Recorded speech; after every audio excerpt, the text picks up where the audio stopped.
Hello and welcome back to another review with me, Kevin, from Kevin Grant on Whiskey. This week you can see we've got something special. This is the 8-year-old sherry cask matured Kilkerran, the 2022 release, the latest one that's came out. I know a lot of people get this, they want to keep it, they don't want to open them. I've been lucky enough to get the 2017, 2019, each year of the sherry cask matured. The first ever release is still my favourite. This potentially could knock it off top spot, but we're going to have to wait and see. It's not open yet, but we're going to open it just now, get it in the glass to breathe for a little bit, and then we'll get right into some tasting notes and see how the first impressions are. I was at the Glasgow Whisky Festival a couple of weeks ago. I was unfortunately not able to make it to the Kilkerran stand or Springbank because it was just so busy. Everyone had the same idea, and I don't blame them because it's a great part of the world for whisky. Right, let's see what pop we get. So pour it in a glass, have it sitting for a wee minute. A nice glove, colour's stunning. So we'll leave this sitting for a little minute, we'll let it breathe, we'll get into it. I've got a little bit of water here as well that we can add to get there. But this is an 8-year-old, this has become an absolute staple in what people want from Kilkerran. Kilkerran itself, for me, is absolutely phenomenal. It's from Glengyle. These guys were founded in 1872. You fast forward to 1925 when they closed, the distillery closed, everything was kept there. At one point in time, before the First World War, I think there was maybe 25 distilleries in Campbelltown, one of the biggest regions, which then became 2. And then Glengyle comes in, they take over Kilkerran, and then we fast forward from 1925 to 2004, resurrected Kilkerran comes back to life. Springbank used their staff to go to Kilkerran. I think it's between September and December is the only time that they're producing whisky. So they're producing 85% of the whisky that is matured and made at Glengyle in that time span from September to December is just for Kilkerran itself. The other 15% is for the heavily peated that they do as well, which I really enjoy. So they've got 2 different styles. They make about 100,000 litres. I think they're producing out there, and most of that is Kilkerran. But we've got an 8-year-old here, sherry cask matured, 58.1%. Right on the back here, non-chill filtered, no added colouring. No tasting notes, it's always the same. It's a new bottle this year. It looks like the heavily peated stuff. Bottle shape compared to the other 2, which was a kind of taller bottle that they've got there. But it's nice and clean, nice and easy, shelf friendly, it fits in the shelf, no problem at all. But I'm pretty excited by it for how much I know I love this part of the world. I love this region, Campbelltown, that little bit of funk you get there, like kind of saltiness and things. But mix that with sherry and it just brings you a completely different light. Let's get this on the nose, let's get this on the palate. I'm just too excited for it. I think that's all I could say. So let's see. Colour is absolutely wonderful. Here we go. Wow. It's got a real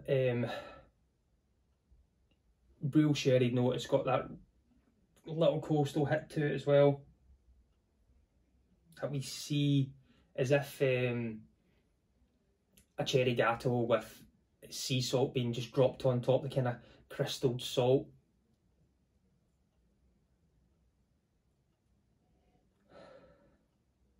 A little bit of kind of milk chocolate as well. I would say got a kind of chocolatey note with the cherries and the saltiness. It's like jammy, maybe plum, a little bit of plum coming through. Alcohol hit? No, I don't get that. ABV of 58.1%.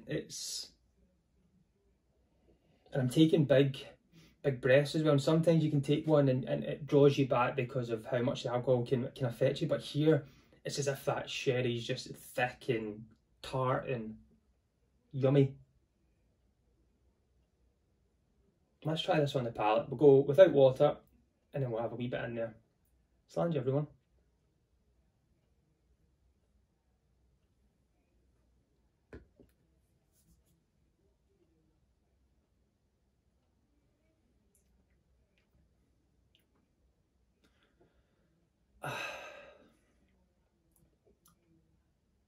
It's delicious. That is...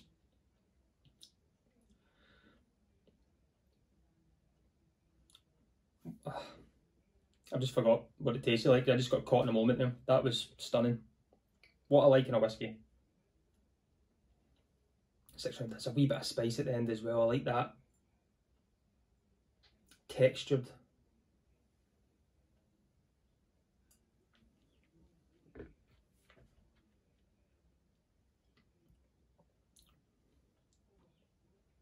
There's that little bit of... It's not as much sulphur as last year's, I think, with the rechar. When they done the recharred version of the 8-year-old, there's a lot more sulphur, a lot more hit. There's that little bit of dunnage in there. It stays sweet. It gets spicy at the end. It balances itself really, really well. It's just jammy. It's tart. There's a little bit of, tiny bit of maybe, a little bit of smoke in there, I think is what I'm getting. The saltiness stays around.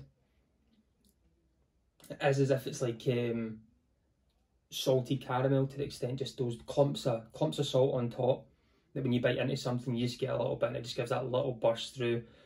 A little bit of spice at the end, like a little black peppercorn, something like that, but with that jammy, plummy, plump yumminess. So I added some water there. See if it changes much. This is, if you're lucky enough to get your hands on it, it's £50, which is unbelievably phenomenal. I bet by next week when you go on auction sites, this will be going for triple that, without a doubt. People just want to buy it, they want to flip it. Excuse me, which I get, but for me, I know how much I like this stuff. I want to open it. I have a bottle of the first release, the 57.1. I've got a tiny bit left, but I've got a backup bottle there, which will be my open on a special day. I'm not going to get another bottle of this, I know that, but I know I'll be able to keep it and share it as well. But it's stunning. It's what I like in a whiskey. This hits all the spots for me. I've been in a real kind of bourbon phase lately, but when you see this coming out, 8 years old, to mature 100% in a sherry cask,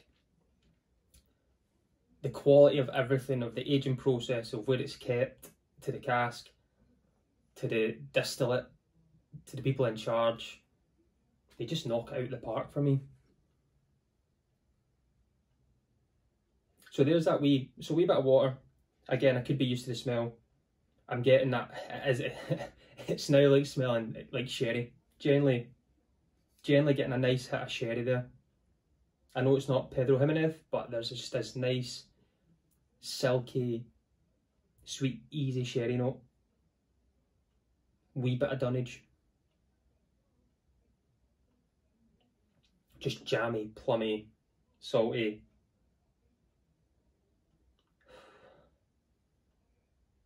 We're in early March, this could be whiskey of the year.